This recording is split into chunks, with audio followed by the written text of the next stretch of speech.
સરકારી ભરતીઓની તૈયારી કરતા ઉપલેટા પંથકના ઉમેદવારોએ રેવન્યુ તલાટી સર્વાંગની પરીક્ષાના અભ્યાસક્રમમાં ફેરફાર કરવાની બાબતને લઈને ઉપલેટા મામલતદાર કચેરી ખાતે આવેદનપત્ર પાઠવ્યું છે. ઉપલેટા શહેર અને તાલુકા તેમજ આસપાસના પંથકના વિદ્યાર્થીઓ જેઓ કોમ્પિટિટિવ એક્ઝામની તૈયારીઓ કરીએ છીએ અને સરકારી ભરતીઓ માટે છેલ્લા ઘણા સમયથી તૈયારીઓ કરતા ઉમેદવારો અને વિદ્યાર્થીઓ દ્વારા રેવન્યુ તલાટીની પરીક્ષાના ગ્રેડ પે અને અભ્યાસક્રમમાં ફેરફાર કરવાની બાબતને લઈને વિવિધ મુદ્દાઓ પર ઉપલેટા મામલતદાર કચેરી ખાતે એકત્ર થઈ ઉપલેટા મામલતદારને આવેદનપત્ર પાઠવી સરકારને ભરતી પ્રક્રિયા સાથે સંકળાયેલા જવાબદાર તંત્રને ફેરફાર કરવાની માંગ સાથે આવેદનપત્ર પાઠવ્યું છે. જે કેસની ગુજરાતી સાથે અર્શી આહિર, ઉપલેટા.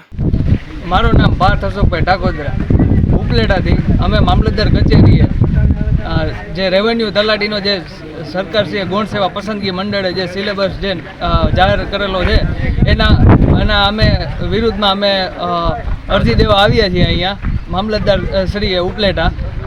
જે સિલેબસ છે એ છે ક્લાસ 1-2નો અને અમે જે તૈયારી જે ભરતી બહાર પાડી છે ક્લાસ 3 લેવલની બહાર પાડી છે એટલે અમે એના વિરુદ્ધ ઉપલેટા મામલતદાર શ્રીએ અરજી કરવા આવ્યા છીએ. મારું નામ મિતેશ મકવાણા છે. અમે સ્પર્ધાત્મક પરીક્ષાની તૈયારી કરતા ઉમેદવારો છીએ.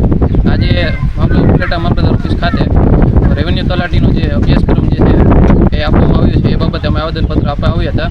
જેમાં ક્લાસ 3ની જે પરીક્ષા હોય એને ક્લાસ 1-2નો સિલેબસ આપેલો છે અને એમાં લેખિત પરીક્ષાનો કરેલો છે.